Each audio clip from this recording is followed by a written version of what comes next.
Hello Chandrashekar గారు, welcome to social post. Hello Nikhil గారు. Sir, gold price అనేది ఇప్పుడు పెరుగుతుంది. సో, మొన్నటిదాకా తగ్గింది, మళ్ళీ పెరుగుతుంది, మళ్ళీ తగ్గుతుంది, మళ్ళీ పెరుగుతుంది. సో, 2 యాప్స్‌లో మనం చూస్తున్నట్టయితే కన్సాలిడేషన్ స్టేజ్‌లో ఉంది. 1,53,00,000, 1,56,00,000 దగ్గర కన్సాలిడేషన్ అవుతుంది. సో, ఇప్పుడు మన పోర్ట్‌ఫోలియోలో ఎంతవరకు పర్సెంట్ మనం పెట్టుకోవాలి?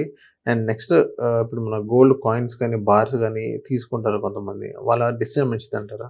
గోల్డ్ అగైన్ గోల్డ్ గురించి మాట్లాడుతున్నారు కదా సార్. మనం లాస్ట్ 1 ఇయర్ చూసుకుంటే 60% ప్రైస్ జంప్ అయింది, రైట్? సో, అక్కడి నుంచి మళ్ళీ కొంచెం కరెక్షన్ అయ్యి ఈరోజు మనం చూసుకుంటే 1,52,00,000, 1,53,00,000 వరకు ట్రేడ్ అవుతుంది. సో, జనరల్‌గా ఇలాంటి వాలటైల్ సిట్యుయేషన్స్‌లో ఈక్విటీ మార్కెట్స్ పెరిగేటప్పుడు గోల్డ్ పడాలి. ఈక్విటీ మార్కెట్ డౌన్ అయినప్పుడు గోల్డ్ పెరగాలి.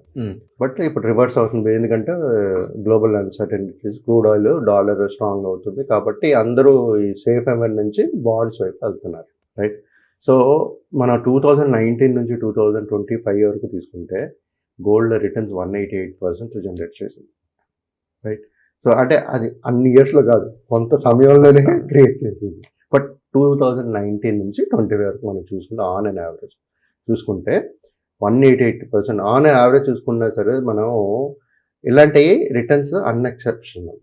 జనరల్గా వచ్చే రిటర్న్స్ ఒక 15-18% జనరేట్ చేస్తాయి.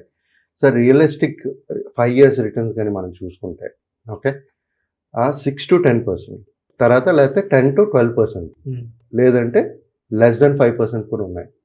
బట్ ఆన్ అండ్ యావరేజ్ చూసుకుంటే మనం ఒక 15%. ఎలాగైతే ఈక్విటీస్ మనకి జనరేట్ చేస్తుందో అదే రిటర్న్స్ కనబడతాయి. మీరు మళ్ళీ ఇప్పుడు ఇన్వెస్ట్ చేసి అలాంటి 188%, 60% రిటర్న్స్ చూద్దామంటే ఇమ్మీడియట్లో అయ్యే ఛాన్సెస్ లేదు. లాంగ్ రన్‌లో అయితే స్లోగా అవుతుంది. కాకపోతే షార్ట్ టర్మ్ పీరియడ్ కాదు. నేను చెప్పేది ఏంటంటే మళ్ళీ it should be long term investment strategy. మొత్తం డబ్బులు మీరు పెట్టడమా అనేది ఇంకో క్వశ్చన్, రైట్? మొత్తం డబ్బులు తీసుకుని గోల్డ్లోనే ఇన్వెస్ట్ చేయడమా, సిల్వర్లోనే ఇన్వెస్ట్ చేయడమా అనేది చూసుకుంటే మనం ఎప్పుడు ఏమంటామంటే డైవర్సిఫైడ్ పోర్ట్ఫోలియో ఉండాలి.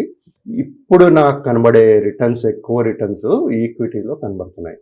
సో, లాంగ్ టర్మ్ ఎవరికైతే ఉంటుందో వాళ్ళు ఈక్విటీ ఎక్స్పోజరు ఎక్కువ తీసుకుంటూ gold exposure 10-15% gold and silver.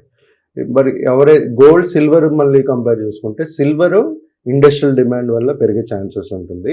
అది ఎంతవరకు పెరుగుతుంది అనేది కొంచెం గోల్డ్ కంటే హై వాలటాలిటీ. గోల్డ్ ఏంటంటే is safest haven, inflation hedging కింద పనిచేస్తుంది. కాబట్టి gold is always better than silver, నా అంచనా ప్రకారం. ఓకే.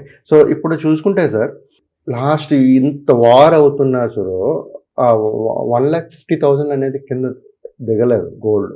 అక్కడే ట్రేడ్ అవుతుంది, సైడ్ వేస్ ట్రేడ్ అవుతుంది.